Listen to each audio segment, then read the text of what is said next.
Monsieur, dame, Tangue Koki.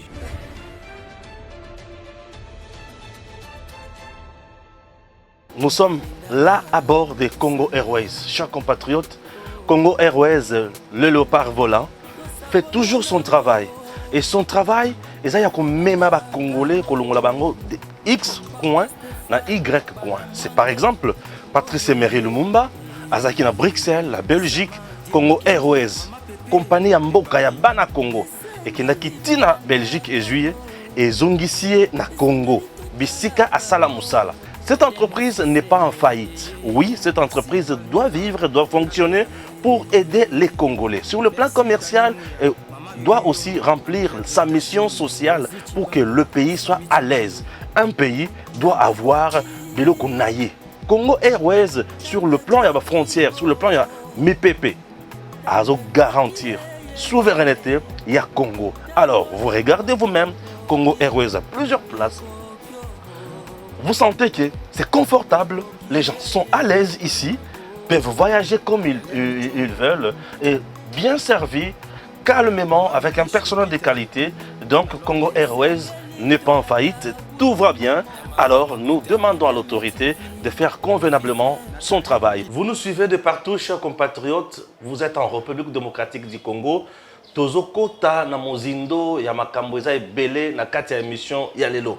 Dans cette émission, toko loba makambo mali kolekana na Lualaba. Lualaba toyoki ki bato bakomi ko saper to ko saboter vision ya mokonzi ya mboka ya kozwa ba jeune délinquant ko tia bango na kanya makasese.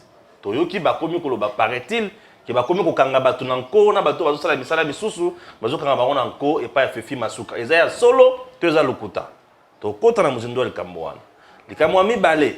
Esengeli boye ba ke mokonzi ya mboka alobaka ke ye akoboma bana wana te, mais il faut ba yekola musala bakoma ba salarié bazala utile na RDC.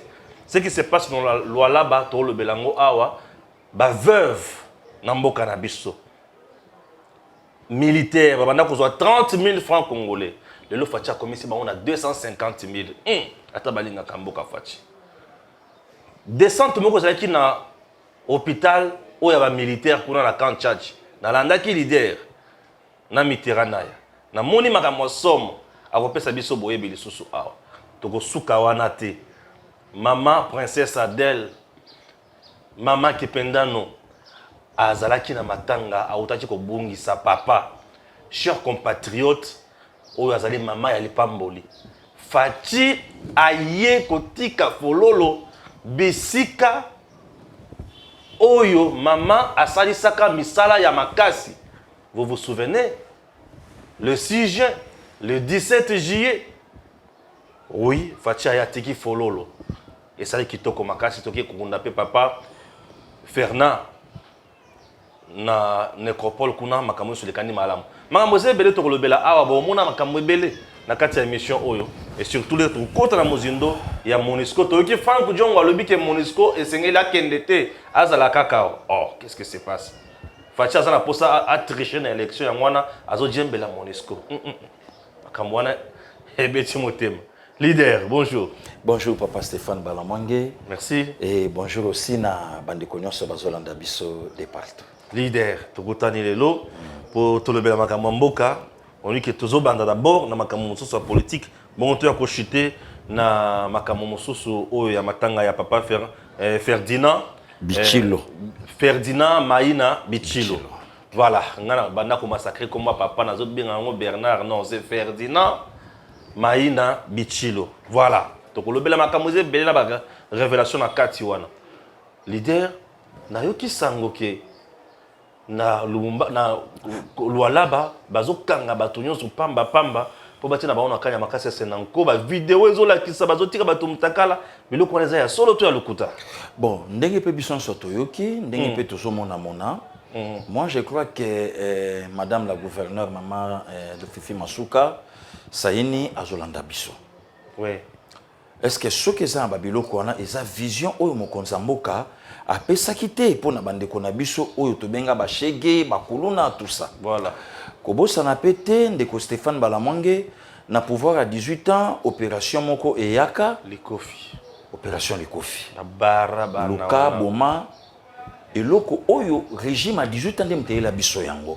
Pour que vous santé na pouvoir à musée to ebaki yango te. Bien sûr. Donc ndenge to monaka Ligue de jeunes a pas perdu.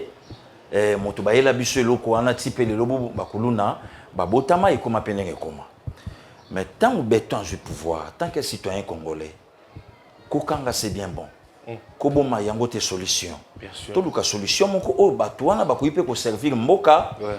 Baye ko la misala. Lobby bakoma pe utile dans la société. Très bien. En fait, c'était ça. Vrai problème yangoana. Les cambo ya motuya yangoana.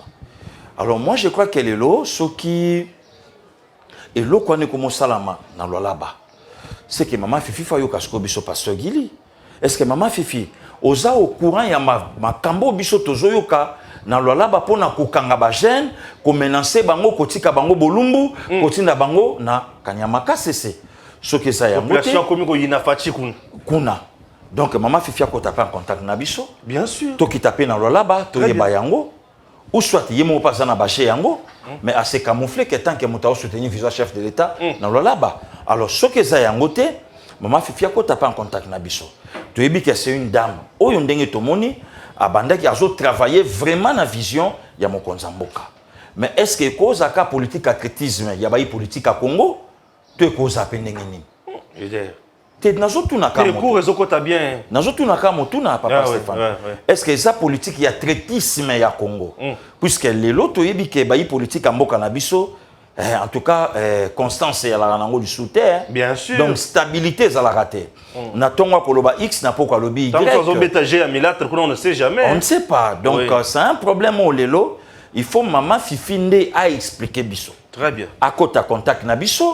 Ça nous Ou fera soit du bien. tout la message to yeba que non, elle est pour rien na makamone so mais sokoza pour rien. Mais yom tout ça number 1 là-bas. Mais qu'est-ce qui se passe? Bato ba osa ba biloko wana. Bazo jouer maintenant quel jeu? Quel est le combat chef de l'état et banda pe ko finga masikoyo na là-bas na vision oyo mokonza mboka apesa ki bongote. Na landaki na ko bengaki société civile moko ya lolaba po na lolaba bato bazolanda biso bato ba bengi biso ba benginga na lembi leader société civile moko ebenga kinga na le bité il faut enregistrer bango nano nazo son de cloche na bango sima na zela pe ba service ya mama Fifi Masuka bango pe ba benganga nazo pe deuxième son de cloche na bango.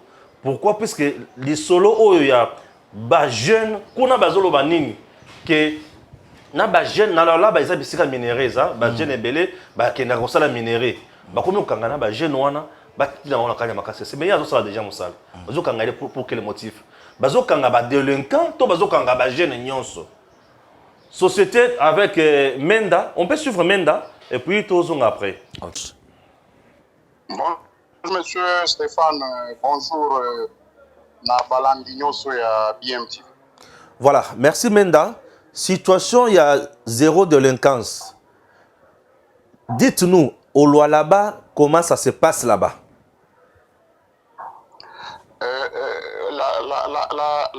La problématique de zéro délinquance, c'est quelque chose que nous avons salué. Le fait de nous épargner de tous ces délinquants qui sèment la terreur, la désolation dans des coins et recoins de la province du Lualaba. Nous avons salué cela. Mais quant à la procédure, c'est là où il y a des situations qui ont amené à ce qu'il y a eu beaucoup de tortures, il y a des gens qui sont morts, ce sont des faits réels. Il n'y a pas à hésiter là-dessus. Plusieurs personnes ont été torturées, il y a des images. C'est-à-dire la procédure n'a pas été respectée. On a mis la police et les FARDC. Comment est-ce que les FARDC se sont retrouvés dans cette opération là-bas de zéro délinquance? Ça c'est de 1. De 2, les policiers, les militaires, ils arrêtaient partout. Partout, donc c'est-à-dire on vous trouve, vous ne faites rien, vous êtes dans un groupe, on vous arrête. Au moment où nous vous parlons, il y a des gens qui sont des travailleurs, ils ont perdu leur emploi parce qu'ils avaient déjà au départ un travail.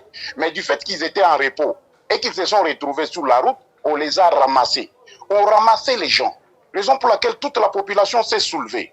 La société civile nous sommes montés au créneau parce que nous avons dit trop c'est trop. Dites-nous, c'est quoi la définition? Délinquant, c'est quoi d'abord au départ? Nous connaissons bien la définition de délinquant, mais ce que vous faites là-bas, ce n'est pas... C'est vous-même qui êtes des délinquants, parce que la façon dont vous arrêtez les gens, vous brigandez la population, vous avez causé la psychose dans la population. Maintenant, les gens attaquent directement le chef de l'État pour dire que non. Ah, donc, c'est-à-dire là, au Kasaï, vous arrêtez les gens avec douceur, avec humanisme. C'est ici où vous venez torturer les gens. Vous voyez, les langages ont changé. Parce que même à Kinshasa, on n'a pas entendu ce qu'on entend ici dans le Lualaba. Il y a des images qui prouvent. Donc le ministre de l'Intérieur là-bas, d'ailleurs, nous avons demandé sa démission. Ce qu'il dit là à la presse, là, rien à voir. Sur le terrain, c'est autre chose. Il y a plusieurs témoignages. Il y a des gens qui ont disparu. Il y a même des professeurs qui ont disparu, des travailleurs, des élèves, des étudiants, des briquetiers, des exploitants miniers artisanaux. C'est beaucoup de gens qui ont disparu. Vous voyez? Et nous sommes en train de documenter cela. Donc, nous sommes en train de documenter. Au moment où je vous parle, d'autres collègues sont allés à la morgue parce qu'il y a plusieurs corps. Donc, c'est-à-dire, les responsabilités doivent être établies pour qu'on punisse ceux-là qui ont exécuté un ordre manifestement illégal tel que le dit l'article 28 de la Constitution. Nul n'est tenu d'exécuter un ordre manifestement illégal. Nous nous demandons, nous avons quelle police? La police doit avoir un sens de dialogue. La police qui ne sait pas dialoguer avec sa population. On met aussi les militaires là-dessus. Nous connaissons bien comment est-ce que les militaires et les policiers se comportent. D'abord, ils ont un salaire médiocre. C'est-à-dire, à chaque fois qu'il y a des opérations pareilles, c'est l'occasion pour eux d'arracher les téléphones des gens, de fouiller dans les poches des gens, d'emporter tout. Ce n'est pas normal. Donc il y a des vidéos, il y a assez d'éléments. Les gens sont en colère parce que on a dit que non, le chef de l'État veut exterminer une partie de la population du Lualaba. C'est comme ça que les gens disent ici. C'est pas normal. Alors les autorités doivent répondre. Ils doivent répondre de ça. Nous avons demandé vraiment qu'on nous change tout le monde ici, qu'on nous change tout le monde. Ouais. Il y a même un commissaire de la ville qui a été contre cette opération. D'ailleurs, il a même fait le tri, il a libéré d'autres gens. On l'a arrêté, on l'a mis à l'auditorat. Il a passé une nuit là-bas parce qu'il a dit que non, vous avez arrêté des innocents. Vous avez arrêté des gens qui n'avaient rien à voir avec la délinquance. Ouais. C'est tout ça le problème, monsieur le journaliste. Merci beaucoup. En dehors de ça, la société civile, vous venez de dire que vous avez déjà commencé à répertorier dans des morgues des morts, des gens, des cadavres de certains jeunes. Et puis, vous dites que un responsable qui a été mis aux arrêts puisqu'il a eu à dénoncer certaines pratiques. Pensez-vous que Mme Fifi Masuka et son ministre en charge de l'Intérieur sont en train de saper ou saboter la vision du chef de l'État? Ou c'est un règlement des comptes? Il ne s'agit pas d'un règlement des comptes. Ils sont en train de saper le mot d'ordre qu'a donné le chef de l'État. Le chef de l'État n'a pas dit arrêter les gens. Non, il n'a pas dit ça. Où est-ce que le chef de l'État a dit arrêter les gens? Mais ici, on arrête les gens. Je vous ai bien dit, ils rentrent dans des quartiers entiers. Ils sont même allés à un village là où ils ont arrêté encore les gens. Vous voyez? Même dans des carrières, là où travaillent les exploitants miniers artisanaux, ils arrêtent les gens. Où est-ce que le chef de l'État a dit arrêter les gens pour les amener à Kanyama Kasese? D'abord, ce caractère obligatoire, il puise ça où? Le caractère obligatoire. Est-ce que Kanyama Kasese c'est obligatoire? Non. C'est-à-dire, vous amenez là-bas les délinquants, vous amenez là-bas les désœuvrés. Mais ici, au Lualaba, les gens ont du travail. Qui vous a dit que au Lualaba, les gens n'ont pas du travail? Ils ont du travail. Il y a beaucoup de carrières minières ici, les gens travaillent. Il y a beaucoup de gens qui s'adonnent à n'importe quelle activité. Nous avions appelé que non, venez arrêter les délinquants. Parce qu'il y a des petits chèques qui sont des sans-abri qui tracassent la population. Là, au moins, là, on a accepté. Mais pas ramasser n'importe qui. Je vous dis, il y a des gens qu'on a ramassés partout. Et c'est leurs familles qui se plaignent. Nous avons des rapports. D'ailleurs, nous sommes en train de collecter tout ça. Il y a d'autres rapports qu'on a déjà envoyés, monsieur Stéphane. Ce n'est pas qu'on s'acharne sur la personne de tel ou tel. Non. C'est eux qui veulent maintenant que les gens appréhendent en mal la vision du chef de l'État, parce que le chef de l'État n'a pas donné l'ordre d'aller arrêter les gens. Non, mais c'est ce qu'eux font ici. Ça a quel soubassement juridique quand ils font cela? C'est-à-dire c'est de l'arbitraire, c'est des arrestations arbitraires, raison pour laquelle la population veut porter plainte contre la vice-gouverneure ainsi que le ministre de l'Intérieur. Merci. C'est ça le problème. Merci beaucoup. En dehors de ça, vous avez encore un autre message? Le grand message, c'est que le chef de l'État, qui est le garant de la nation et du bon fonctionnement des institutions, nous lui avons dit plusieurs fois que dans le Lualaba ici, les histoires ne marchent pas. C'est-à-dire, d'abord, il y a un vice-gouverneur qui est en train de faire, je ne sais pas quoi, l'intérim ou quoi, je ne sais pas, qui viole même les textes. Parce qu'il y a un gouverneur qui est là depuis qu'il est au repos. On ne sait pas son sort, mais du coup, un vice-gouverneur qui se permet de faire n'importe quoi. Est-ce qu'on ne peut pas ramener seulement la CENI d'organiser les élections pour qu'on ait un gouverneur et un vice-gouverneur comme dans d'autres provinces? Ça, c'est de un. De deux, il y a les députés provinciaux ici. Ils n'ont rien dit. Or, les députés provinciaux ou l'Assemblée provinciale, c'est la première institution de la province. L'Assemblée provinciale n'a même pas interpellé le gouvernement provincial. Parce qu'il s'agit de ça. Il s'agit du gouvernement provincial qui, à la tête, il y a Madame vice-gouverneur, parce que le gouverneur qui est empêché, donc Madame vice-gouverneur, c'est elle qui est maintenant à la tête du gouvernement provincial. Donc c'est d'eux qu'il s'agit. C'est-à-dire ils doivent être interpellés, ils doivent répondre de tous ces gens, parce qu'il y a des gens qui sont morts. D'ailleurs, hier, l'équipe de la société civile était là où il y avait les deuils. Nous sommes allés consoler les familles éplorées. Mais les gens disent n'importe quoi. Ils disent c'est quoi l'état des droits au juste? Qu'est-ce qu'on nous chante au peuple d'abord quand on arrête les gens comme ça, on les torture jusqu'à ce que les gens perdent même leur vie. Il y a des images là où les policiers, ils sont en train même de, comment est-ce que je peux dire? Ils arrachent les habits de quelqu'un il reste même nu. J'ai des images, donc je crois vous l'avoir envoyé. Mais c'est quoi au juste? Mais on voit, c'est un acharnement ou quelque chose comme ça. C'est de l'amateurisme dans la gestion des affaires de l'État. On voit de l'amateurisme, des gens qui ne sont pas là où ils doivent être. Nous voulons des hommes qu'il faut à la place qu'il faut dans le Lualaba. Parce que le ministre qui est là, il n'a rien à voir avec la sécurité. Il ne connaît même pas la sécurité. Nous avions dit qu'il y a des gens qui maîtrisent bien la sécurité, qui peuvent bien faire le ministère de l'Intérieur ici dans le Lualaba.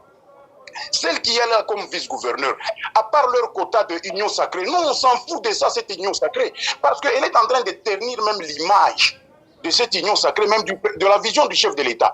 Il y a des témoignages même des officiers de la police qui sont contre cette opération du fait qu'il y a de la briganderie, il y a de la truanderie, il y a aussi du banditisme. C'est du banditisme ce qu'ils ont fait là-bas, c'est du banditisme.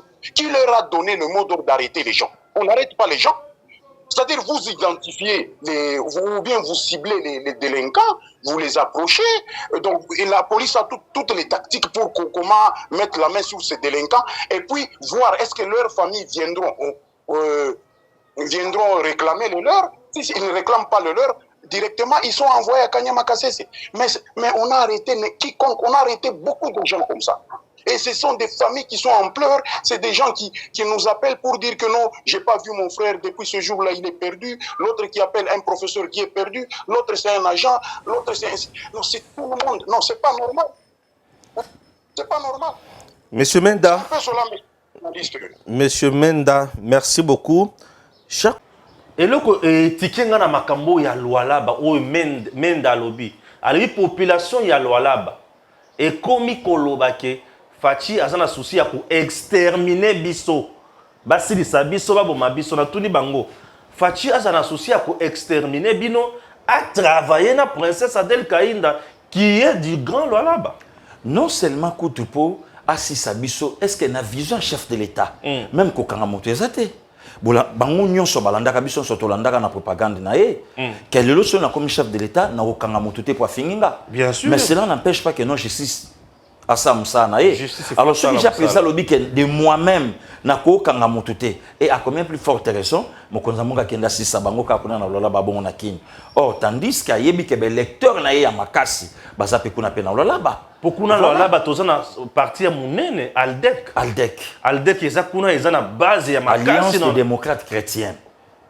Parti ya bana nzambe. Oui, ils ont dirigé na princesse Adèle Kaina. Voilà. Et à combien plus forte raison mon Konzamboka. Donc, il y a un moment où on a lobby, hein, le papa Stéphane. Oui. Tout le monde a chef de l'État, Biso peut te lancer appel dans la communication à Maman Fifi Masuka. Bien sûr. Te lancer appel à Madame la gouverneure. Qu'est-ce qui se passe au JC dans le là-bas? Qu'il nous réponde. Merci, très important. Nini ezali kati ko lekana na lo alaba. Mama Fifi Masuka baye bisabiso puisque naza na kati ya kodinda na mozindo nazo ba information nyonso bato ba obenga. Naza na ba vidéo moko awa ya bato tikela mutakala. Bazo beta bato. Na lobi oyo vidéo ya lo alaba. Bala kisena biloko ya somo makasi. Je me suis dit, je ne peux pas commencer par balancer. Na balancer d'abord son ya menda. Nazana bosenga ya service ya maman ma Fifi pour toyeba nini et ko pesa biso comme information puisque biso na ma télévision ya mokonzi mboka toninga mutu a déranger yango te. Exactement. Wana yeko simbate. Exactement. Mokonzi ya lobi bana wana il faut ba sala musala. J'écoute une vidéo ya kanya makasi c'est ya ndenge bazo sepela bazo kabela bango ba matela Bah, combien même na bazo salaire Montazania makasi c'est kuna mais azo soutenir famille awa. Bien sûr. Atindi mbongo. Mais écoute kamoni nazo yebate. Hein? Ngai na nga na loba. Papa Stéphane moi makambo yo ezana moi ba à boire et à manger trop. Bien sûr. Omoni na triomphal Ouais. na pourquoi? Équipe moko ya bani zo telema et komi ko yiba en plein boulevard à Triomphal. Waouh. Maximum de respect à mon général Sylvano Kasongo. Batala na quoi ya Triomphal. Triomphal à Sosa trochon wana. Na pendant la journée bande connexion avec les batele makaba mandia kaba sengaka. Mais ce cas to komi na pourquoi? Ba na so batele makawana ko kitisa glace à mutukate. Donc la police a veillé na action wana. Ngai moko na sima ya chip monki alaki liboso na ebitende de kwana pour lobi alandaka ngai ba botolier téléphone en plein vitesse à triomphale de quoi freiner biso to freiner. Donc ngai pe na bete na sima. Waouh.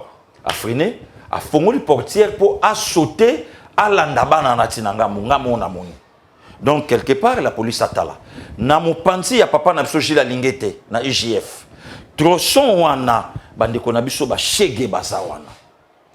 La police a commencé à me vérifier. Moi, je suis parqué, je suis parqué, je suis landa pe sambongo. Wow. Donc, quelque part, Babyloko est important. Il y a la police a me quitter le terrain pour vérifier ce que Babyloko wana. Oya maman Fifi Masuka, biso peut te lancer appel. Balanda kabiso. Bien sûr. Na lola ba nasana nandeko nanga Chims Petit Béton, alanda nga ikuna un intello lekuana a osamusa kitoko. Donc, la démarche, il fallait tout m'appeler dans le là-bas. Donc, à côté de ça, message Nabiso et pas maman Fifi Masuka, que tala makamboele dans le là-bas, l'obélia peuple déjà basi bayo kiango.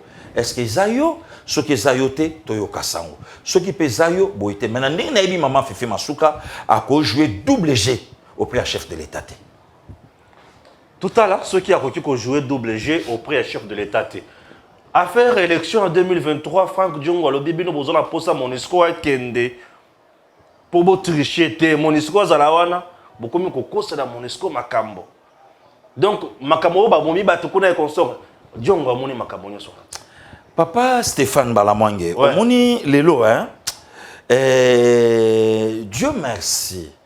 Leader, vous, da grande sœur à maman, Assunta, papa Jacques, il y a bébé ça, papa Willy.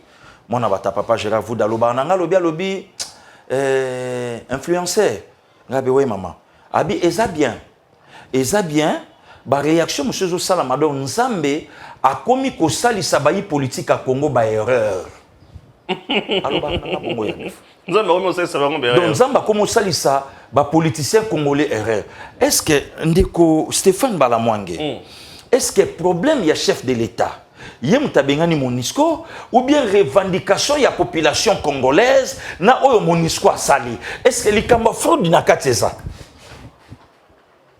Papa Stéphane. Pourquoi les lombongo ya kimbongo ya mabeba tunsu ba komoli yango et comme même na ko effacer intelligence oyo toyeba ki bango na yango. Il y a fati na kati nini d'ailleurs kutu population de kutu babanda yuko silikaton babanda yuko mona que chef de l'état agir na nouté. Oui, oui. Est-ce qu'il y a chef de l'état na kati ça pour la tricherie dans la Monisco Zalawana za la témoin ya échec ya fati na 2023. Oh. Eh, Djongo. Est-ce que Monisco t'a comme ça fait chef de l'État en Naïbi wapi. 2019? Naïbi wapi. Ah, papa Stéphane. Oyebi, hein? Oyebi que Alexis, enfance, n'a mingi na obeta balé. Ouais. Toyebi que ba mbongo mingi babande ko corrompre biso. Ata soko lobi que na kolia la Rwanda na obeta bien. O comprend tenengo fouté. Je solo. Pe match ko bebaka na yo. Wow. O comprendre que neto yaki sko que non ko comprendre que non, il y a de l'argent sale. Oh ba pesa. Oh biso to bando kan sake ba pesi yo ka la. Damela na obeta bien. Té. Et elle qui bambongo moko travailler. Donc du fait que quand aussi mimbongo wana et baby sion nyonso oh yo ibina makolo ko touche à ballon. De même aussi avec nos politiciens. Hein? Tel agissement pour tout faire que diongo mutamayele. Hein? Que mon histoire kendete akoyebi sabande kwa este nini. Oh ba kufi na ba kena bango. Hein? Donc ba o ba kufi de ba congolais te akoyebisa oui. Armée na biso frontière na biso akoyebisa bango nini. Oh papa Stéphane. Oui hein, oui. Mais non c'est purement déraisonnable mon frère. Oui hein. Hein? Comment bongo libabé et comment salisa mututi ba faute à l'œil nu. Ah oui. Hein? Bongo libabé que mon histoire kendete posoka ke fachi à Autricher de mon histoire ça. Mais est-ce que c'est un problème à Fachi ou bien c'est un problème que la population a monique tout ça n'a plus de 20 ans au lieu de sécuriser biso kaka place bino boza ba rebelle bazoko tabaobo mabiso trop c'est trop bokende il y a Fachi na kati nini Fachi a respecté kaka décision il y a peuple au hasard souverain primaire. Hein papa Stéphane. Très bien. Pourquoi Koluka Siliti na mutu ya chef de l'État? Je donne raison le long à Maître Désir. Hollanda qui émission Mogote Moutasali vient à Maître Désir. Alors bien. Otala qui a monté. Oh, le bique na salika 3 ans na IDPS na membre MLC. Il y a bien. Oui oui, a beti mamba 300 balles à le coup. Donc, alors bien na billet. Effectivement, c'est mon vieux na âge. Ouais. C'est mon vieux. Mais bah pas chaud bah viana bah mon apona Kuluntu Frank Diongo oh Kuluntu Frank Diongo ozo bango bah ngote. Wow. Oui c'est mon grand frère. Yaya on a betelanga lisola lobi pasteur Gili bah betanga de 11h à 18h. Bazo betaye. Bah obetaye. Qu'est-ce que tomba kangara bangoti. Ah OK. Pour bango basala na bango logote. Fidélité na bango kana lo hotel na bango pa Kuluntu Frank Diongo. A uto benganga le 25 awa alagi na Mwanda. Ah, parce que nous autres viennent à yonga habiter via Betima Babi. Non, même Bissomoko. Tout ça n'est d'accord avec les propos à Zobetaneka. Wow. Oui. Donc, on va tourner à boire ici. Oh, mais quand on attend le kike à parler contre un gars, c'est un vieux au Yautobenganga, au Goutalobi Nanga, le 25 plus 5 jours aujourd'hui, donc 11 jours. Oh, le téché la vie non assez, boumé la moto. Na téléphone. 18h45, non, 18h40, 41. Voilà. Donc, lelo, telle la réaction ce qu'il y avait. Parce que, bakulu tuana oyo bakangama innocemment. Car pour la fidélité na bango na la personne. Il y a un moment il faut qu'on soit beaucoup plus fidèle na mboka que na mutu. Lelo junet bakulu tunanga ba mettre désir. Bakomi ce qu'on a sérieux problème. Puisque c'est un patriote. Alors tel ce leader na yeba biloko ayebisa inga. Leader ba biloko azobeta yango te mais ce ko ba fidèle na yeba osani. Or, bah, y a un bakangama, bah, c'est tout le monde en prison. Pour y battre, pour abomate, pour bétater. Vous comprenez? T'as là ce qu'on va sortir médiatique, il y a Kuluntu Frank Diongo. Qui a Monisco Bakendete. Après, Moutana Lobi, que Fachi a l'équilibre rouge, na 2023 Fachité. N'a pas battu Kuluntu à sa place. C'est à soutenir ça que Monisco, ce qui a accueilli, le coup la Monisco, n'est pas à son RDC, na logistique. Il y a ma élection, il y a combien de matériel, qui est à gauche et à droite. Fachi a c'est là que non, tout ça n'a pas ça pour prolonger l'élection. Monisco monta même qui ba logistique na 2018. Kuluntu Frank Diongo a soutenu Katumbi. Katumbi c'est bango ba voter Martin Fayolo. Parce que Fayolo n'a gagné qui? Non, a gagné. Papa Stéphane. Nde ayoko bakisa lobi ko bundisa Tshisekedi na temps oyo ko sila les sociétés. Donc ko bundisa yesiko. Oh. Mais il n'est pas un leader. Est-ce que ça n'a pas tenu à Simanaye? Mokeba peut à s'ajouter dans l'Itouana rebondir ça. Nalobi qui Mokebai? Qui Franck Diongo? Batunion se bébé que Franck Diongo c'est un ingrat. Aidé par les chefs de l'État. Est-ce que le Franck Diongo a un mot d'ordre de sa population quinoise et qui n'a pas pu combattre Fachi? Nani? Aoyebi Sabaounini. Puisque Franck Diongo bientôt a Zokutana Kabila, au Kulutu n'a mettre déjà le bibango jamais. Bako Sangana Kabila, mais Franck Diongo a ben déjà bango, a ok na bango, puisque Katumbi c'est Kabila. Kabila c'est Katumbi. Ah oui, hein, Batumoko, hein? Batumoko. Le loton Mukeba ya Zoloba, Mukeba yo a telemisaka batu, na changu base telema boma libala poto benga na Kabila. Dis-moi un peu, papa Stéphane. Oh! Oui, que pétage est quoi makasi na milieu politique. Pétage na olobanayo. Bazo bundela Congo, to bazo bundela b'intérêt na. Non, d'intérêt égoïste, d'intérêt personnel. D'intérêt égoïste. Donc, je mona mutao salango, non pour la patrie, mais par rapport à par rapport. Ah oui, hein? Demande à Kouloutou Fak Diongo, oya salake monsieur pas Israël Sango. Ma bé a fachate zali, mais c'est négligeable. Ouais. Mais les lois lobby Kabila coûte bien. Ouais. Mais il n'y a pas un leader politique oyo facha kangi ndenge ye bakanga kaye. Il n'y a pas un député oyo lelo facha bomi ndenge baboma fe nanga Marius Gangale awa na Onza Selembao. Il n'y a pas un journaliste oyo fachi asa tindi babeta masasi ndenge baboma Frank Ngike. Papa Stéphane. Ouais. Il n'y a pas de passement ya mandat oyo fachi asali bon et permettre que no abima. Mais to vanda wa Kabila liya biso 2 ans ya ofele mbongo ezate. Mais kachama te zotongama. Mais kingaka te zotongama. Normal. Normal. To vandi awa leader mon côté. Patron na ye Kulutu nanga Franck Diongo Moïse Katumbi. Passeport et sila. Ce fachi alinga qui était. Anga zone la peine pour passeport et sila te pour na fachi. Mais fachi a donné ba pesa un passeport congolais, mais abandé ko sillonner monde dans quel passeport? Mais c'est ça papa Stéphane Balamwange. Mais comment les lo bateau yo biso to bandai ko zolo kwa ba modèle. Bateau biso to yebi ke batanga, bateau biso to yeba yike boy. Mais ba gisement banal boy comment? Donc je comprends de konanga Stéphane Balamwange. Très bien. Au moni au fait les lo et lo comme ko sala bateau eza haine. Ou soit ezaka ke to liété. Pourtant oyoki ja mutalobi ke no tant oyoki mutaloba ke ngai mutu na convaincre Jean-Pierre Bemana Moïse Katumbi va se présenter par chef de l'État pour la composition il y a union sacrée. Et ngelo bani qu'il fallait quand même ngapena se retrouver. Mais na liété. Na liété. Ni ba méchanceté nyoso yango wana. Donc mutu abosani même na muto yemoka lobaki ke mutu wana mutakoza la première opposant ya président Félix. Le loi commis ami intime naye. Donc oui. Donc ozomona ke manque ya dire, manque ya faire. Mutazobo ya même na bolamu o basalelié alobi ke na samba. Nde yango na bima. Soko samba bakanga ka o pourquoi? Au samba na quelle justice? Ya ministre de justice Alexis Tambwe Mwamba.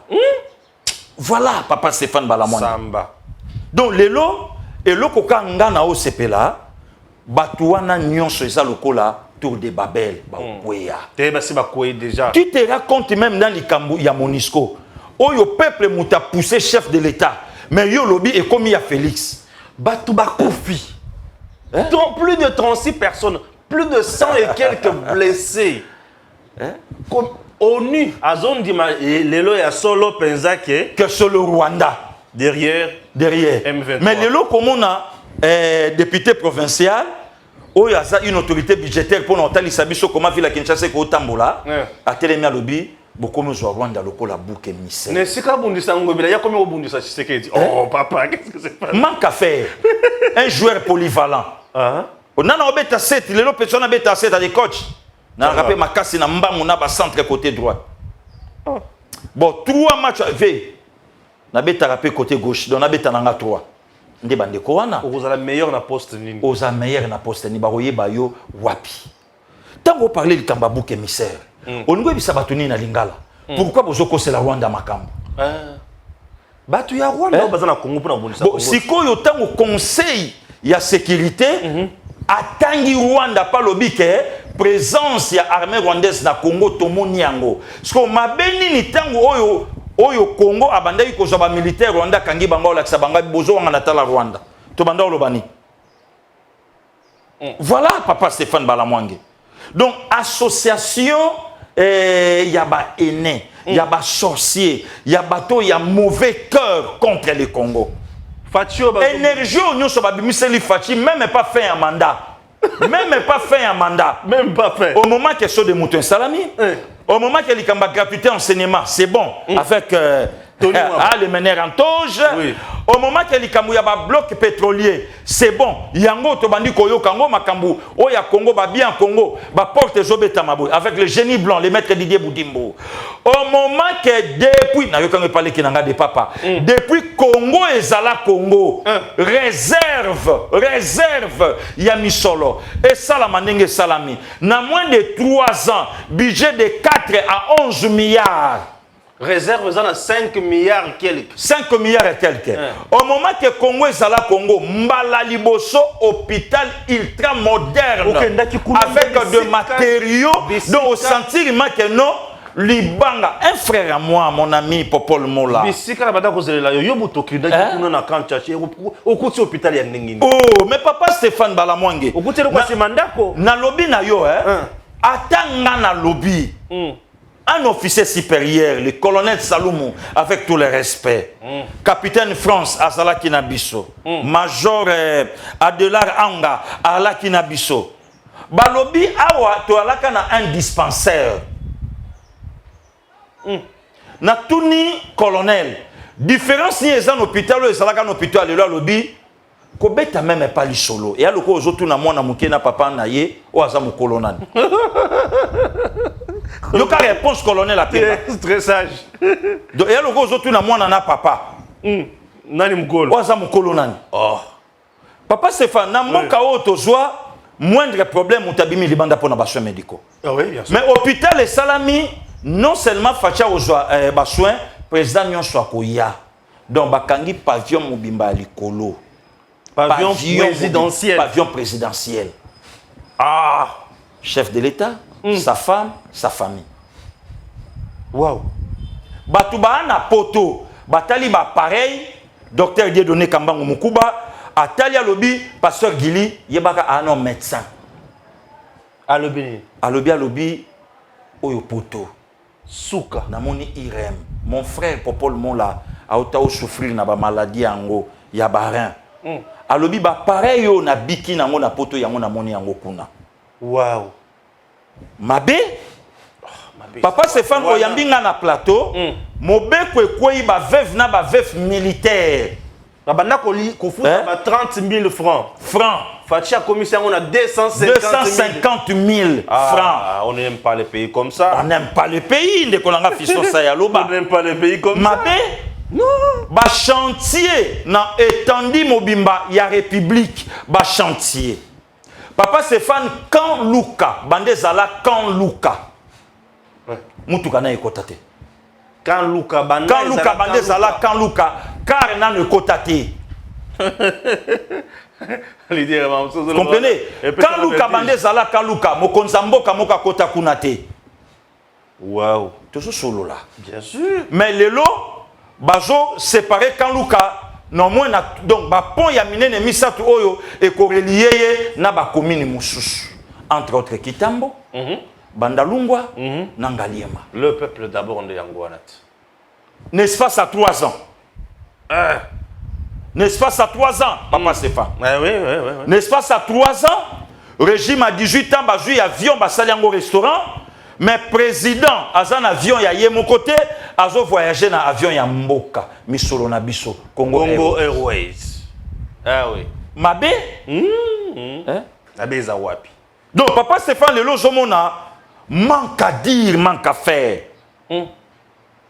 Donc binobo Zambongo, to bandio comme na suka bo sala par tous les moyens, bo étouffer mongonga Pastel Gili po Pastel Gili azoli azolata na mboka mais ndeni azo dominer bino azo tala makole kabino azo yoka makole kabino tandis que bino kutu boza ba domestique bana misala donc nde yango lelo yoki bonne moko bonne domestique mwana musala oyo lobai nango mutu nanga la die sobe banda kala babenga bisoka bana misala nga tata mobimba boyka mwana musala ole babenga nga ata tata musala ndeko nanga la die sobe siko domestique ngwana bon wana alobi na oni oh mettons ke pa patron ba foutier aye ba PC vocabulaire tambola non na ba plateau à télévision la kisa batuke fachi a échoué or fachi pona ye fachi sa resisa mandat ya ko bimisa na boloko do via ngaka bima prison en 2022 fachi sa a gagné plus one donc pona ye Kabila makasi ministre de justice ya Kabila makambutu ya Kabila mais fachi a réussi ko bimisa ye na prison makambo na lobana osala ngo pona la kisoke na mokonza mboka. Au bout de 2 ans, Yakobi Mané na prison, Fachi a échoué. Ça, c'est de la folie ou quoi? Mais, Binope, ça fait 18 mois dans un paiement. Mais 680 000 dollars, mais étant. Nani, salaire. Fachi Koutouné, non, Kabila Koutouné, il faut foutre Bisso. Mais Kabila Mtana Banyongo na Bisso. Mais Kabila Tongé Bisso école. Kabila tongeli biso hôpital te. Kabila tongeli biso nzela te. Kabila tongeli biso université te. Oh yemo kwa yebisaki biso ke na chaque province na kotonga université moko. Mbongo université ke. Yango beaucoup mokanga mbongo salaire na ye toujours solo là. Mbongo ya 11 universités à l'époque poto alaki na 11 provinces. Oui, oui. Et ke wapi. Na corelier Congo na ba route. Na corelier Congo na baroute. Mbongo corelier Congo na baroute ke wapi? Hein? À 3 ans ya chef de l'État. Hôpital ezalaka na kombo ya mama ya 2e président ya Congo Zaïre à l'époque. Bazo réhabilité ngo. Au même moment, hôpital ba militaire esili, au même moment, école ya bana ba militaire esili. Au même moment, ndeko balamonge to kitana yo semaine prochaine, bazo sala nzela mai bazo zwa mai na fleuve. Ba matisa yango ezwa mongaliema, ezwa ba cité nyonso ya likolo ezanga mai depuis Kinshasa ezala Kinshasa. Na banda ko mituna Kinshasa ezana fleuve pembeni. Mais ezanga ka mai. Nazo mituna mais qu'est-ce qui se passe? Voilà un patriote, un Congolais. Mwana mboka. Ah oui.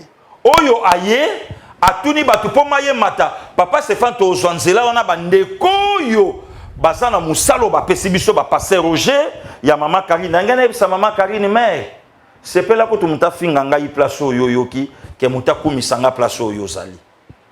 Ah bon? Oui, mère akota ki place moko bazo sasanga ya papa Roger. Fâché. Roger capté mère fâché ki na été. Mama za suya ka lokwa type na type ne ko tumutala lokwa ya mais Oromoni ya na posome na kati bonzambe kuba.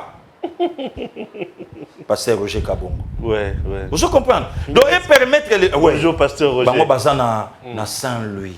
Ah. Est-ce que papa Jimpi na ebisa kiyo ya maman bijou 10 ans stérilité petit à mon ami. Oui, naïb. Pasteur Roger. Bonjour. Papa Emile Kalambai baza côté kuna ya maman Olive. Bango bazana ba Dakota kuna donc ça kitoko. Ouais. Donc, au moins, papa. Il y a maman Olive. Oui, maman Olive, il y a biso, il y a state. Vous comprenez, papa? Donc, talaka babiloko. Donc, mon konzamboka, a tout ni ma bango, au moins de to betango, to tanga Bible, est-ce qu'il faut bato, faut ba mona, to kita. Bato ma mona, nde bazo travailler nzela mai, nenge ba tio ezo kota na fleuve, oh mai ko matati kote kuna. Oui, il y a maquette té. Il y a maquette té. Oui, il y a lelo. Oui, kulutu na biso JMK, a comme ça biso Congo album. Jean-Marie Kassamba comme ça Congo album. Album à ba photo. Avant, pendant et après. Avant, pendant et après. Voilà. Album musique. Tala, papa Stéphane. Lelo. Oui. Et au moni muta telemi. Alekisko pas betali solo. Non, papa Stéphane. Le président travaille. Ouais. Et le Congo en avant. Bien sûr. Le Congo en avant. Batouba ça va jeter. Papa Stéphane, Fachi fraîchement élu chef de l'État en 2019. Bande konapso ba basketteur babimi champion d'Afrique. Moko banda ko benganga passé nganga ta merci. Mais tozui mo konzamboka la kabiso ba jif tala Badjip, pardon, tu as un président à mémoire éléphant. Ben, vous avez Badjip en 2022. Waouh. Et comme nini, gaspillage. Oh. Mais c'est droit là-bas, mais Batou Baloba, mais comment ba basketteur na biso babimi champion d'Afrique, bazui l'autre côté, Fachi tout ça, bazui yango. Régime ba jouisseur. Régime ba jouisseur ba pesa bato ba mériter le ko na bango. Non. Et ça y a vrai. Régime ba jouisseur. Ba congolais ba jouir na biloko na bango. Ba PCP, ba basketteur na biso ba ji ba jouir na musa na bango. Mais bien sûr. Ba jouir na yango. Bien sûr. Mabe za wapi? Wapi. Oh. Comment m'a bien plaçonné ça? Papa Stéphane Balamwangi. Non, le comment m'a bien ça? Tovanda awa tozalaka na hôpital général studio, aéroport studio. Mokonzambo ka habité, il faut to boujango et comme pas ta moi chambre salon. Yango wana bazo sala. Pendant 18 ans, Mama Yemo zangaka groupe électrogène. Il fallait fondation Denise Nyakero, Tshisekedi et à peu près sa groupe électrogène à Mama Yemo. Et ça moi ça ka mérité. Tout. Fondation Denise Nyakero. Oh. Na lobby fondation Denise Nyakero. Yes solo. Non, je yebisa yo, coordonné avec le président Joël. Bon, maman oro a on a qui a monté. Na lobby bango babilo kwa l'état etalaka bango te. Ah oui. Bango e faux perso. Ah oui, yango moni chaîne à télévision mobimba lokola radio télévision nationale congolaise et déplacer pour que des hôpital ou eza privé ya batu. Mais la premier ministre. Ouais, mais où il y a l'état, oui, la première ministre. Mais où il y a l'état, yango nezo beta manango sui calme makele l'été. Bolo baji tonga papa traitement au félé. Hein? Na lobby au félé. Zela. Militaire à côté na hôpital ou na traitement au félé. Au félé. Par futa attend un renté. Problème ya barin, oh le lot dialyse saisonnier pour la batou, ba traitement nango dans le $1,500, kuna kende na meyate au félé. Ah, papa, na lobby na yo ba pareil, il y a 11 appareils et télémiwana pour la dialyse. Misu nangai au félé. Bozuli nga photo mon côté awa. Au cause monde ango kozwa yango. Au félé. Tala bâtiment ya hôpital. Te wana kitoko. Tala bâtiment. Donc bata poto balobi, tango yoka kato yebisaka bino ke Europe et l'équipe Afrique na soins médicaux, des soins médicaux yango wana bâtiment, même na construction, même na ba matériel yango wana lelo to banyo monango na Congo pe to moni li soloté. Li soloté. Kaka Fatima ko mokona na yoki ke palais présidentiel les autres ngama déjà. Et si palais présidentiel et Cécile. Tozala ki seul pays au monde ezanga palais présidentiel, mais il y a un président oya zoka mbonga ya l'état à Tonga ndako en plein forêt. L'école pétrole. L'école pétrole pour tout ça, na kawele nano.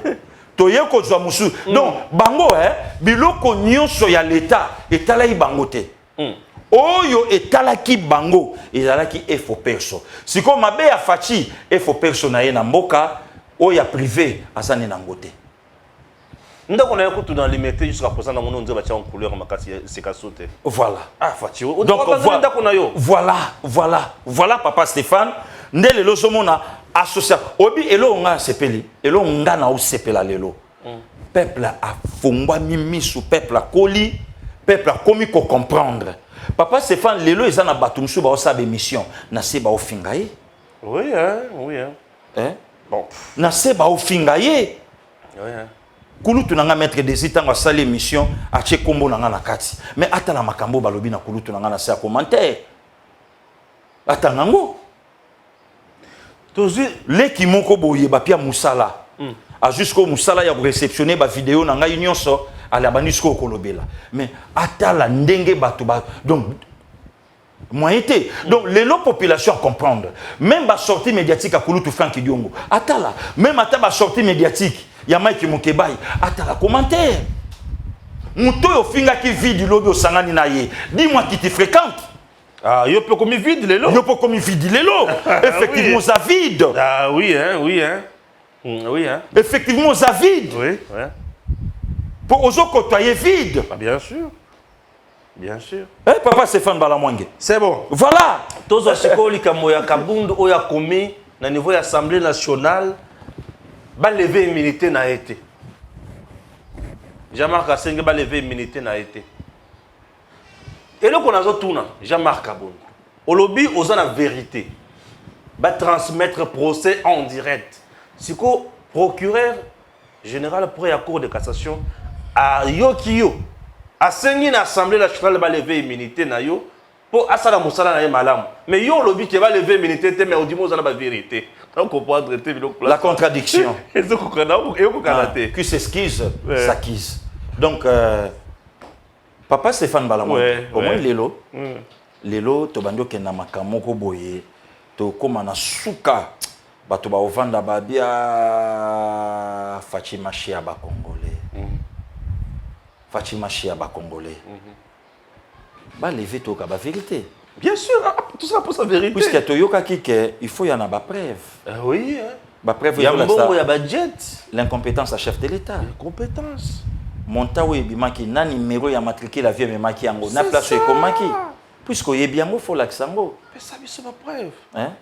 Comment Moutou lui qui est une autorité budgétaire, Moutaza censé makamunyon so yambongo répartition yambongo à République. Ba penser na ba militaire était, mazolo ba nous avons un président qui n'a rien fait pour le militaire. Pour les militaires, oh tout ça un régime semi-présidentiel. Je donne raison à Bata FCC. Qu'on soit un étudiant qu'on peut ça y fonctionne à ma casse dans l'État. Voilà les conséquences. Voilà, chers compatriotes en République démocratique du Congo, nous avons un homme. Il s'appelle Président Félix Tshisekedi. Ce monsieur, c'est un homme de cœur. Il a fait quelque chose. Bisikara Vandaki, Nalobi, nous avons enfin quelqu'un qui sait pas si abattre. Oui. Namatanga ya princesse Adèle Kainda Maïna. Madame la ministre, Madame la ministre en charge à portefeuille, a Koufela qui papa. Maman qui pendano. Oui, dans la signification de maman qui pendano le lot. Oh, il y a solo. Pesa makambwao. Dans une révélation.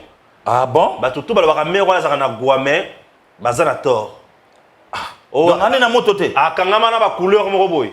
Ba na tort. Maintenant chez sa maison mte pesa mutu na moko mela mbondo. Et lelo yaya. Donc d'abord réel. Na la vérité. Zina. Alors, papa akufaki kombo Ferdinand Maïna Bichilo. Akufi à l'âge de 77 ans. 77 ans. Voilà. Tozaki kaka na église boye, bato bazocha ba fololo. Ne bomona bato bazocha ba fololo wana. Ne bozomona bato bazocha ba fleur. Tamuke boye porte fongwami. Na yazokota Fachi Beton. Tolanda.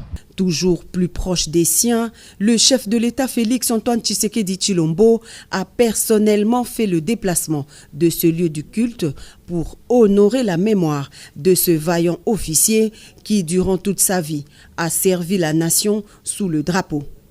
Le garant de la nation s'est incliné devant la dépouille.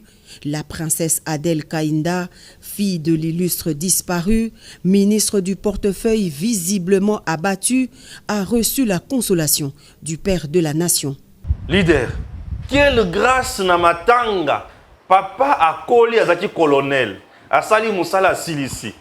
Mais na matanga na ye, président a ye ko rendre ye hommage. Et nazomi tuna na orba kisa eloko moko. Nous sommes na cathédrale wana bisika princesse mwana na ye a dédié mboka na maboko ya Nzambe le 6 juin. Lobana nona na posa ke musika te. O seka nini? Yo se ko seka bona ebi ke ba réponse ça. L'idée. L'enfant fera mieux que son père. Hein? Papa Maïna Bichilo Ferdinando. Fernand. Fernand quoi? Oui. Ferdinand. Ok. Biso ce que tu sais na Fernando pour na archi premier. Biso omoni papa sukisi fonctionner en mboka na peta colonel. Ouais. Moi na ya ministre d'État. Ministre d'État. L'enfant fera mieux que son père. Papa Koufi. Papa Koufi. Président Aye. Président de la République Aye. Donc la mémoire Yatata est honorée par Moana. Doublement. Donc doublement. Travail à Moana. D'ailleurs, il y a un monde Mikolo, il y a un modèle double brassard. Double brassard. Nani kamuni ni susu. Adjoaka Komboana, Ndeko Balamonde, Sogi Mera. Maman, Ce qui m'a okangisa kangisa ngai kaka malgré On fait un ministre d'État double double brassard. brassard malgré dossier za vide na kende kaka. Akitema kaka. Akitema iroyaka na sima. Double brassard. Assalini. Ministre d'État. Oui. Na droite. Oui. Kotoyo. Intercesseuse diaconesse pour la nation Maman congolaise. Kipendan. Maman Kipendan. Intercesseuse diagonesse pour la nation congolaise. Oui, effectivement. Double brassard. Image ya mwana zola kisaki azobonde de la pona Sikoyo, militaire na mboka na biso. pose la question. Oui. Beaucoup t'en as maman d'elle. Ngana Ya, on ya. audience. Olokodia c'est pas Moi, mais je l'audience. c'est photo 5. Na on audience en tout cas bato bayebi madame la ministre Okokana en charge à Ah aussi on déjà na 4h35. Ah na 4h35 maintenant on show audience musu. Ayambale ko za 4h pardon. Ngana otune ka question. Ngaya nganite o. Ngana na 4h kaka. Ngana otune ka question. Madame la ministre, est-ce que tant aux qui charge à Kobon de la pona mboka? Oyaki na mboka na centenaire. Okita na 5h11. Oui, na Pona centenaire. kolobake la traversée. Très bien. Est-ce que oyebaki que après 2 mois, après 1 mois et demi, presque 2 mois, corps Il y a il y a papa. colonel Ekosala wana, Ekokota wana. pe ezala honoré par le chef de l'État, Félix Antoine Tshisekedi Tshilombo. Voilà maintenant la traversée. Même La endroit où charité il y bien a qui ordonnée. corps. Voilà. Même endroit maman a tellement kana ba soldat. Na ba soldat, Na drapeau ya na mboka. drapeau ya Congo, pour le baquet, Place la Momo na traversée wana. finie Oui. avec la guerre. Où en sommes-nous Lelo? Conseil des Nations Unies a pointé Rwanda, Monoko, Abiochaka, Monoko, Pamba, Yom Tokota, la RD Congo. Non, papa Stéphane Balamwange, nous devons respecter les gars qui ont vécu. Non. Aimons nous vivants. Maman waza maman. Tous c'est la télé l'obité, maman kocha zolo likolo ata lelo na lobité. Après toye to bandi kopé sa beloge. Oh ya koyokate. Est-ce que au comprendre révélation na betio? T'es à comprendre. 2 mois après prière, il y a centenaire. 40 jours après, maman d'elle a perdu tata. A perdre tata et mon konzambo kaye. Même si il y a prière. Même si il y a Les prière. lieux de la bénédiction. Et kokunda kaka papa. Conseil de sécurité des Nations Unies a télémi abissé le Rwanda. Halte et Sili. Rwanda yom to chara makolo na Congo. Adel Kaïnda Maïna. Dis-moi, les lots tokolo bangote. Vous savez que ça c'est une grâce aux côtés du Yango chef. na Hein? tuni. Les lots toko betate. Voilà les lots moni bateau yo Congo, pas le chef de l'État. Congo. Bateau yo Congo ils en a bango besoin. Princesse. Bateau Adel. ko ba mama wana. Ouais. Bolamu ya Congo na Congolais. Est-ce que miracle oya zalaki nango ya kokota na stade le 17 juillet. Il y a qu'à prier tout au long, il y a stade. 5 heures. 5 heures du matin. Akata, nyons solution. Voilà, papa Stéphane, une intercession, une diaconesse. Oyo lelo, vous sentez que ça va. Voilà pourquoi on est même ingana senga qui même na maman na oluko audience na kuta naye, na senga qui même na maman que voilà encore une autre révélation. Ni. Na yo karaso mère nga benga bino 7h11, 4h11, 5h11, 8h11, 9h11, 9h11, 10h11. et puis les colonels Akoufi a sali 11 mois na hospitalisation. et Akoufi. 11. En tout cas, il faut que le maman d'elle tout ça là, rien que mission c'est chiffre 11. Yoka c'est qu'on appelle ça aussi révélation sous. Bêta. Botilanga image oyo mama la tiki tambale ya jaune. Voilà yango yo. Oyo zotanga wana. Wana ba maison à côté. Yoka c'est qu'on a dit sur biloko maison. Kitambale ya jaune oyo bwali komona. Elingi koloba nini? Nini bala mwange. Wana ba bora mesiki. Na découvrir ba couleur bela l'attaque. Oui. Keba. Na découvrir. Bon, loba toyoka. Kitambala ya jaune ezola que sa lumière. Chez les méthodistes. Okay. Azam mama Kipendano chez les méthodistes, kitambala ya jaune ezola que sa lumière. OK. Blouse à la tia Ya veur ezola que sa vérité. OK. Yango talaka mama bisika azalaka muyibi ezate. Oh. Détournement ezate. Mera solo la teti lelo. Corruption ezate. Ozolanda. Yango wana pe na yo kaka tango alaki même na parlement, li solo même ya ba commission à côté. À côté. Ah mais mera o sola mabe. Ceux qui ont landé lamba na yo alati wana. Couleur moko ya rouge ezali. Le sang de Jésus-Christ pour tout le monde. makila ya bakongolais etang makila ya Yesu likolo ya Congo ebimisa makila ya mabe ya MONUSCO na ya Rwanda ebimi pe ce qui otali signe awa batie maboko boye misato unité est-ce que maman zala bokabwana unité donc lumière na jaune, vérité, le sang de Jésus, le sang na rouge, na maboko nde unité. Donc Congo to sala bomoko. Yango moni sikoyo. Mama awa aprêcher unité. Ozo makambo so sali lelo oyo. Asia lobaka yango epa ya fatigue toko soutenir ye. Bona na vidéo oyo. Des sincères et vifs remerciements ont été adressés au président de la République Félix-Antoine Tshisekedi Tshilombo par une forte délégation des notables de Sandoa venus de ces territoires du Lualaba profond suite à l'élévation de leur digne fille à la personne de l'honorable Adel Kanyinda au rang de ministre d'État en charge du portefeuille. Ils ne sont pas venus les mains vides. Ils ont remis au chef de l'État quelques cadeaux symboliques. Ce statut que nous avons représente une personne en pirogue. C'est comme quelqu'un qui est de l'autre côté de la rivière. Il cherche qui peut les traverser de l'autre côté. Alors cela signifie la maman princesse était de l'autre côté. On cherchait avec ses colis comment traverser la rivière. C'est pourquoi vous avez été là. Avec votre courage, vous l'avez aidé, vous l'avez élevé. C'est pourquoi nous vous présentons cette pirogue. L'image aussi de l'éléphant, c'est pour dire que l'éléphant a une mémoire qui n'oublie pas. Et vous avez la mémoire de la République démocratique du Congo depuis le combat que vous avez mené. Et des deux partout, l'éléphant passe. L'éléphant laisse des emprunts. Alors vous, vos emprunts, ce sont vos réalisations que vous êtes en train de poser pour notre pays. Selon la délégation, il s'agit d'une fierté pour la population du territoire qui se voit honorée par la nomination de celle qu'elle appelle la princesse Adel Kanyinda Maïna à ses hautes charges d'État. Sandoa réitère son soutien au vaste programme du chef de l'État relatif au développement du pays, atteste la ministre d'État en charge du portefeuille. Nous sommes très très honorés parce que nous venons d'avoir un chef de l'État, le peuple d'abord. Il ne choisit pas seulement le peuple de grande agglomération, il vient de recevoir la population qui vient de l'arrière-pays. Et ça, c'est du premier dans notre pays. Nous allons l'accompagner et il va réussir son action. Le bilan qu'il aura à présenter en 2023 ne sera pas un bilan mitigé. Ça sera un bilan concret parce que c'est ce bilan qui va lui porter encore à l'étendard pour sa réélection de 2023. Cette vidéo est Ali Mukolo Oyo.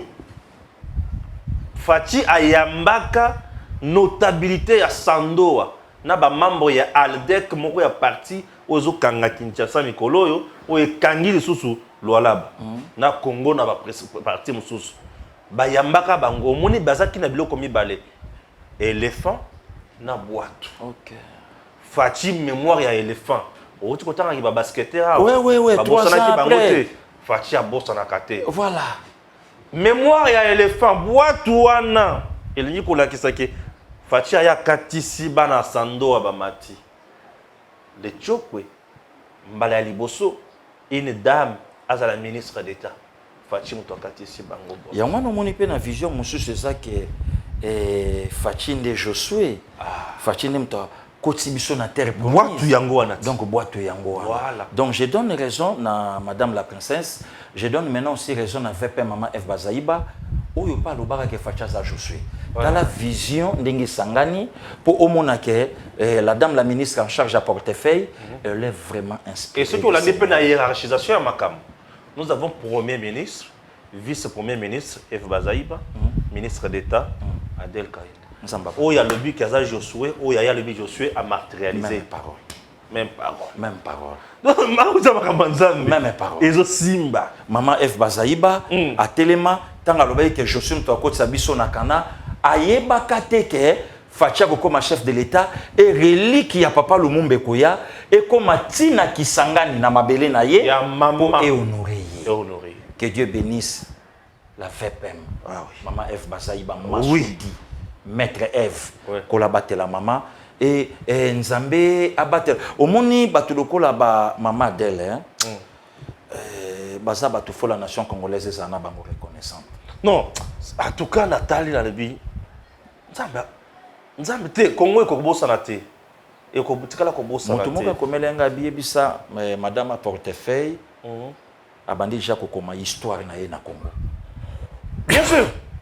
Donc esika nyonso Congo ko suka ba okanisa yi. Bitumba esko e bandi contre maman. Mais c'est normal. Bazo bundisa maman. Mais la vie so ba bundiso te c'est koza ilo côté. C'est normal. Malamu ba bundiso na vérité. Malamu ba bundiso na vrai. Parfois tant so bitumba ne e bandika ko e bandi le lopo lobika que no 2023 fachi ou rien. Paraît-il que lokola oya lobaki ke ye azana loyauté na ina Katumbi. Oyebiti. Oya lobiki azana loyauté na Katumbi. Oui, ba beti pe arme non conventionnelle na vidéo moko mo somo na nangwa. Eza lokwa oya zalaki na aliété ake na nango. Mondo. Hein? Mondo. Oui, oui. Ministre oya plan wan. Oui, oui. Ba beti mer arme non conventionnelle. Ah, Azuyango. oh, Azuyango. Kenini. Mais c'est normal, faut pas bêter yango.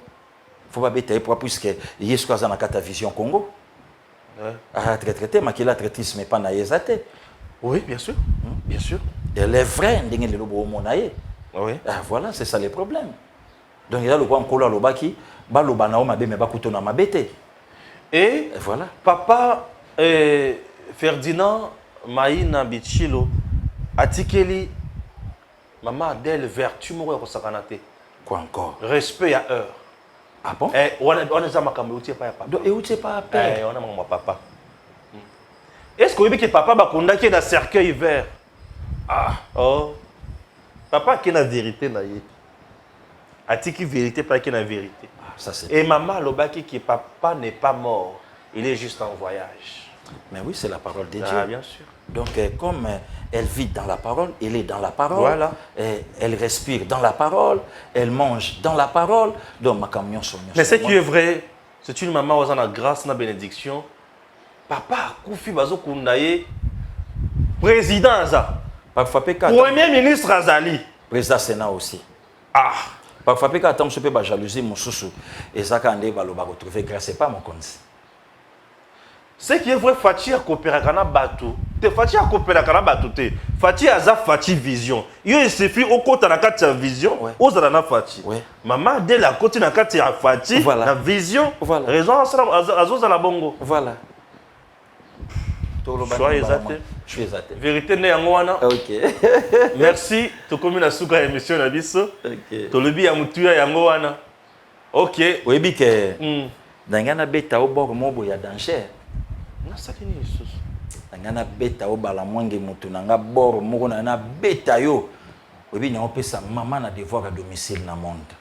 Ok. Mutu nyonso a calculer âge azana ngolelo. Na année o ya botama. Et au pesa année otoza 2022. Comment ça? Mais beta tana mutu yo moko siko ko yebisa batu te beta âge na yo na ano botama. Et puis c'est combien?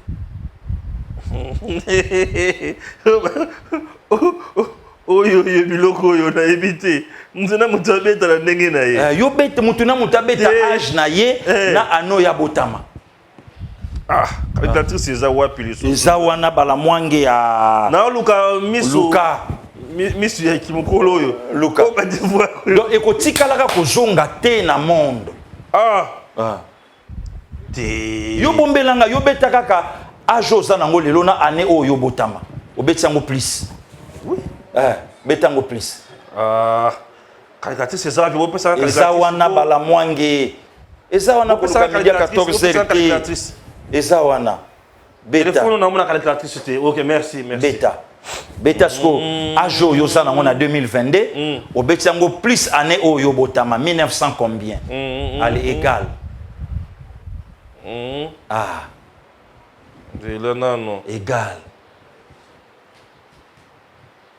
Ah, na kende msusu. Ah.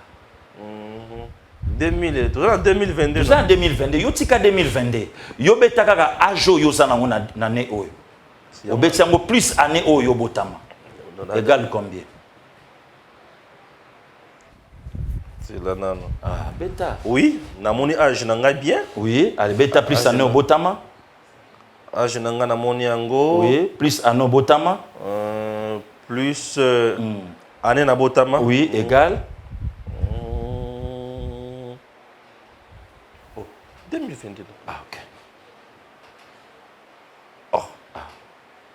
sikoyo beta pe ya ngai C'est pesa yango eti. ya kasi yango wana te Oh. sikoyo beta pe ya ngai bala mwango olingo zwazwanga na ba négligence ebele beta calculatrice Ah.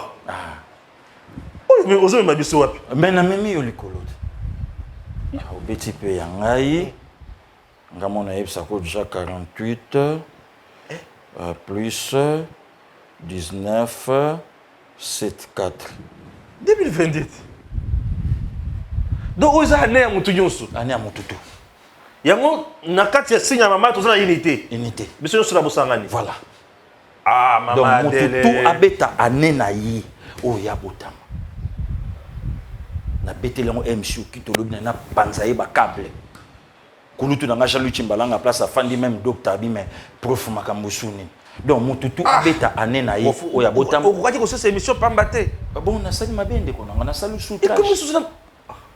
yango moni 2022 ba prière ye na Congo ya mama Adele Ezo résoudre makambo. yango moni 2022 ba trahison ya ba Jean-Marc Kabund Et bimi biloko ba mabe. ingratitude ya ba ba Frank ya ba Diongo. Frank Et Diongo bimi. donc yango modo ba makambo tout 2022 et otika su kozonga te Mama Kipendano. voilà bon évident nango te Tessil.